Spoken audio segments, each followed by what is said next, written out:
Hi, you guys. Welcome to yet another episode of this podcast, Afran and Personal. Here is your host, Ananya, all set to become Afran and Personal with each and every one of you listening. So, you guys, I am going to do a very short and sweet episode today on a topic that I wanted to talk about for quite some time, that is work from home. And yes, I think all of us in some way or the other have been working from home for quite some time now, which has honestly forced us to change a working scenario, and it definitely took a toll on a physical, mental health and a well-being, a work-life balance, a family life, and in so many other aspects of our life. Somebody told me when I was working from an office setup that they work from home. I'm like, oh, must be too convenient. But when I actually started working from home last March, I'm like, no, it's not too convenient. Because even if you are somebody's employee, in the work from home scenario, you need to become your own boss in some way or the other. You have to instill that kind of discipline in yourself on your own without the aid of an organization. That kind of organizational setup or discipline is your responsibility now. So when the work from home started last year for me, I didn't even have 1 year work experience under my belt. I was fairly new in the field and it was really difficult for me to adjust. And from March 2020 to now we are in June 2021, I have been working from home and I have created some kind of habits. I've created a kind of setup to help me be better at it. I want a better work-life balance. I have been very clear since the starting of my career that work is just a part of my life. Everything, even my family, my hobbies, this podcast, everything is a part of my life and not my entire life. So I don't want it to become so encompassing that I don't understand when my work ends and my life begins. I am not like an expert on work from home or anything. I just have 1 year, but I think in that 1 year has taught me a lot. So I really hope that these tips help you in some way or the other. We are going to be talking about 5 tips, 5 habits that I have inculcated in my routine personally. So let's go. Number 1, do not work from your bed. Yes, you guys, I was this person, don't get me wrong, I was this person who in her school and college life completely dedicatedly worked and studied from my own bed.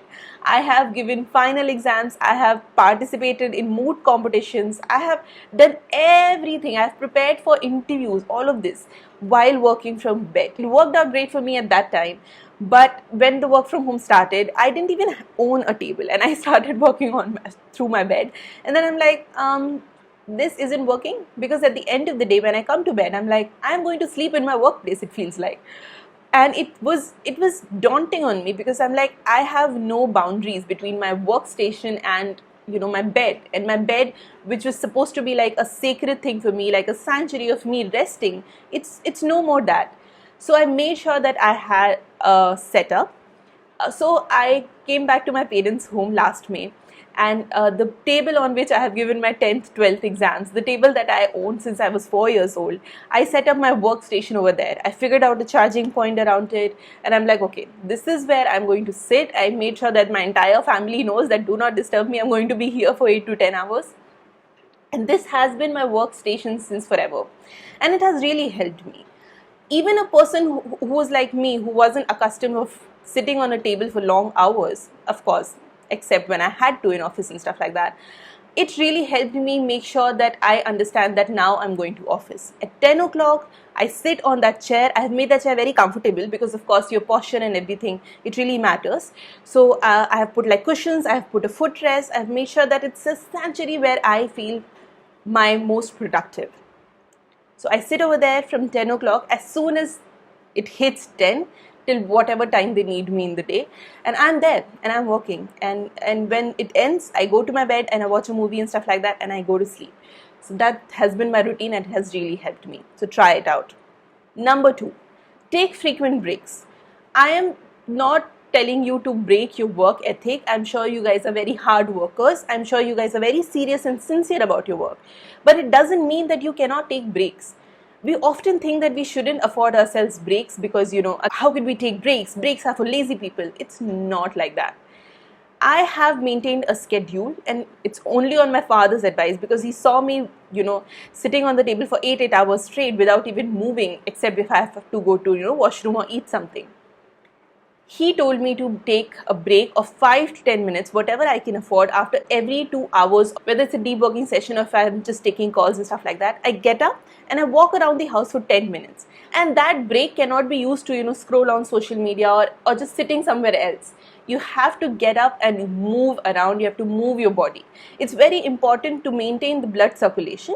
And when you come back with this new vigor, with this new energy. You are rejuvenated, and it will really, really help your productivity. Trust me, it has boosted my productivity significantly.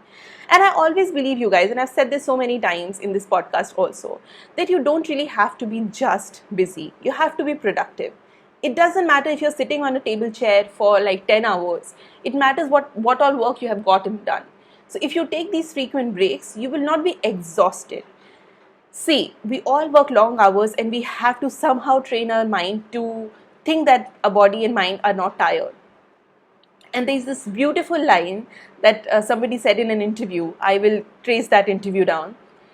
It says that a mind doesn't follow a body follows a mind. So whatever you think, your body is going to feel like that.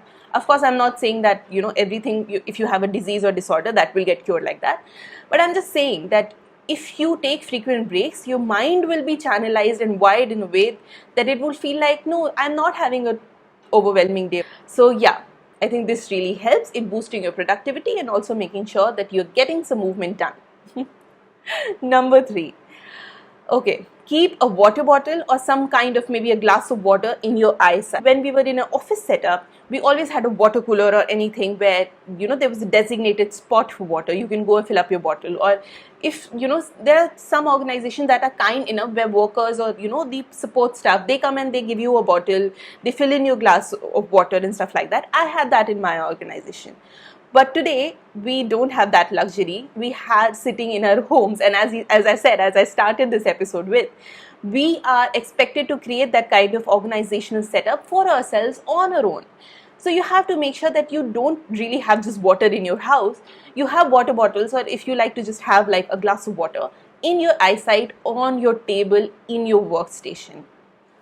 Because let's face it, like if you're just going to have like a call or a very, very deep working session, you're not going to get up and go to the kitchen and get water. And it's not fair to, bother your family members about that. So make sure that you have enough water on your table so that when you keep seeing it, you'll feel thirsty and you're like, oh, it's there. So drinking water and fetching water would not seem like such a chore for you. I always feel that whenever I'm dehydrated, I feel more demotivated and I don't want to do anything. Sometimes a lot of my problems and a lot of my low moods have been just solved by eating something or drinking enough water. So I really, really recommend you that. Like I have 2 bottles on my desk all the time. So by the time that they get finished, my break comes, and in my break, I get up and I pick those bottles up and I go to the kitchen, I fill them up, and then again, the process starts. So it has really helped me. So I'm suggesting the same for you. Number 4, start your day with some kind of stretches. Now, I'm not saying that if you don't like working out in the morning or if you don't have enough time to work out at all, you still have to work out. I'm not saying that. But 5 minutes of stretching is something that everyone can afford. Just stretch your back, your ankles, your feet, your fingers, your wrist, and your shoulders. All of these body parts you won't even know. Whenever you're sitting on a table, or if you have not taken my advice already, on your bed, it really takes a toll on all these parts. You're constantly sitting in that kind of setup and you're typing away. So your elbows, your shoulders, every joint in your body, especially in your hands and feet, it gets affected. So you need to stretch it out. You need to make sure that your day starts with you working those joints up. When we work in this corporate structure, we don't really get time to move around. That's why, the entire point of taking breaks come in.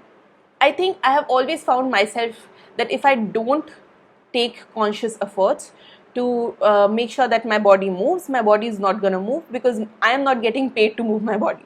I am getting paid to just sit on a desk and getting my work done. And if I have to take care of my body, that is a conscious effort that I have to instill in myself. So yes, make sure that you do some kind of stretches for just 5 minutes, basic stretches, not something that is going to tire you out, because I understand you need a lot of energy at the start of the day to start your day on a high point. So just some basic stretches and you'll be golden. Number 5, have a hobby or some kind of family time at the end of the day. You guys, it's very important in this work from home scenario that we make sure that we understand where our work ends and where our life begins. I understand that we all are in some kind of organizational setup where either, we are somebody's employees. Not everybody is their own boss. And like me, if you are in one of the lowest rungs of hierarchy, there's a high chance that you will not be able to designate or design your own working hours. And I get that. But still, I feel you have to fight for it. We have to work extremely hard to have a semblance of life after work ends. I'm not saying that tell your boss that I can't work after 8 o'clock or anything. If the need of our presence itself, yes, we have to stretch ourselves out. And that's something that, only you in your situation can be a better judge of. I can't advise you right now on this. But of course, every single day, make sure you spend time with people you're living with.